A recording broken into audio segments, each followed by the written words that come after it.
Hey y'all, it's Hope. Welcome back to my channel. Today I'm going to show you some of the books that I've already gotten for early birthday gifts. My birthday month is this month, and then I also am going to show you what I'm going to be continuing to read from last month, and then also planning to read for the month of August. We'll see if it happens, but I don't know. First, I wanted to start off with a little mini birthday book haul. I saw this book on Darling Desi, her channel, a couple of days ago when she released her most recent video where she's talking about books.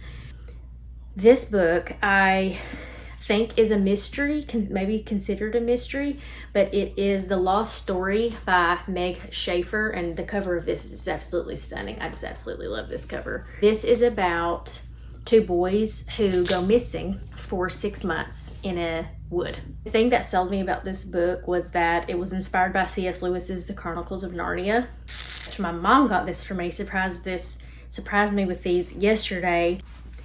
Anne of Green Gables, the whole box set, and I just absolutely love the way that this looks. It is so pretty.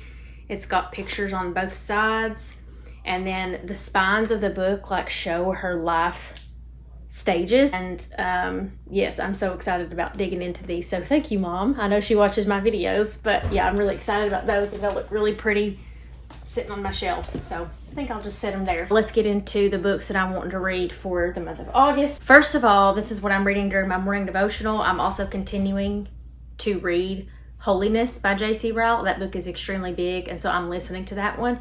And what I've been doing with that one is actually reading it during like some reading sprints. I'll join and I'll just turn on the audiobook while the sprint is going. But this is another book by J.C. Ryle, and it is called Duties of Parents.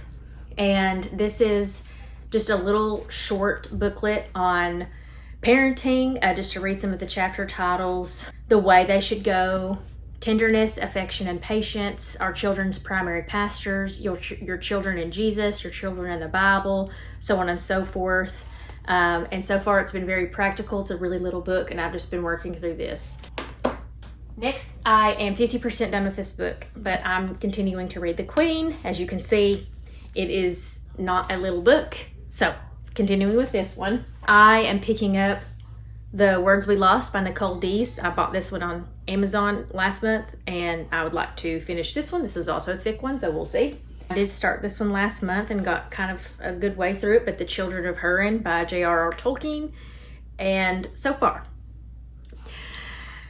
some of the stuff in this book, like the dialogue between good and evil, without giving anything away, which this book has been out for a long time, so I mean, I don't want to spoil it because some of these stories, these unfinished tales, are a little more under the radar. So, but I still don't want to spoil it. But the dialogue between good and evil in this book, I will say though, some of the names and locations are very difficult to follow, so I would just take your time reading this. But so far, I cannot wait to see how it ends. My husband read this book last month and highly recommended it, and so I'm excited to finish that and talk to him about it. So that's an incentive to finish this book. I picked up The Tale of Despero for my kids. I showed some of these books in my previous video, but so far they love this book. I started it on August 1st, which was yesterday, and they love it. It's so funny, honestly. My husband even said, like, that is a funny book. So we're reading that one at dinner time. This is a library book, but it is the second book in the series of Unfortunate Events by Lemony Snicket. It's called The Reptile Room, and this is just a continuation of the series. And it's about these three kids who are being chased down by a bad man, and how they're getting away from him using their abilities and talents and things like that. And then this one I am reading for my in-person book club with some of my friends. And I just absolutely, this is one of my favorite book covers, I think, that I own. And it is I Captured the Castle by Dodie Smith. This is about 17-year-old Cassandra Mortmain and her family. They live in a not-so-genteel poverty in a ramshackle old English castle. Here she strives over 6 turbulent months to hone her writing skills. She fills 3 notebooks with sharply funny yet poignant entries. Her journals candidly chronicle the great changes that take place within the castle's walls and her own first descent into love. By the time she pens her final entry, she has captured the castle and the heart of the reader in one of literature's most enchanting entertainment. And I cannot wait to see what happens in this. So, but that is it. That's all that I'm planning on reading for the month of August. We'll see if it happens. Some of them I've already started, so I've got a little footing there. But that's it. Hope you guys have a great rest of your week, and I'll talk to you soon.